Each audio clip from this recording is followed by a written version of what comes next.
yun. And ito, no, yung chatter sa PMA chat groups, masyadong significant. Hindi na ito static. Kaya makikita mo na kung meron sila ngayon, lalo ng palakas yan. Remember, iisipin nila pag nakapwesto si Sara, ano yung pwestong ibibigay sa kanila. So merong ganong personal interest na papasok yan. Yung progressive military career na sinasabi natin sa PMA. It could be too tempting for these PMAers to resist. Meron kasing mga Duterte, no? Lalo na sa mga retired ranks.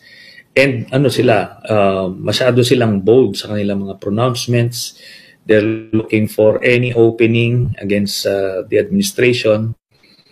And yun na nga, several months, a year or two down the road, what if magkaroon ng ganong crisis, papasok ito. And ngayon yung mga active, magbe-break ranks ito. Yun yung nakikita natin. Kasi merong, may active, mga proactive na nagre-recruit at nagbubuyo, nag-agitate. Yun ang mahirap.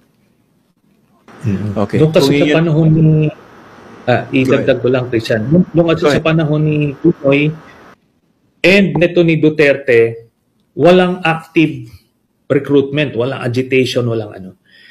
Pero ngayon meron kaya yun ang danger. May mga disgruntled pa.